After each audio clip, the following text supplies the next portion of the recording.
สุดงามยามแลงแดนแห่งอิสลา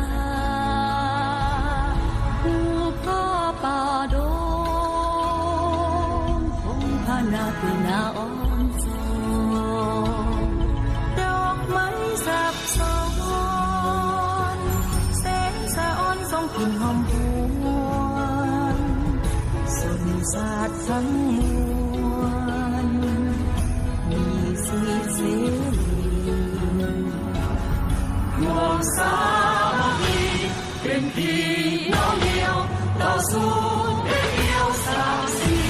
วิไลเมฆมืดผ่านไปสีสดใสเข้ามาแทนที่ดินแดนแห่งนี้สุดที่ลำคาเลือดนักโลกไม่พาแรงทั่วแห่งโลกเสียสละสู่สนอาแต่ไทยดีเหตุผลบอยนี้เธอหักษา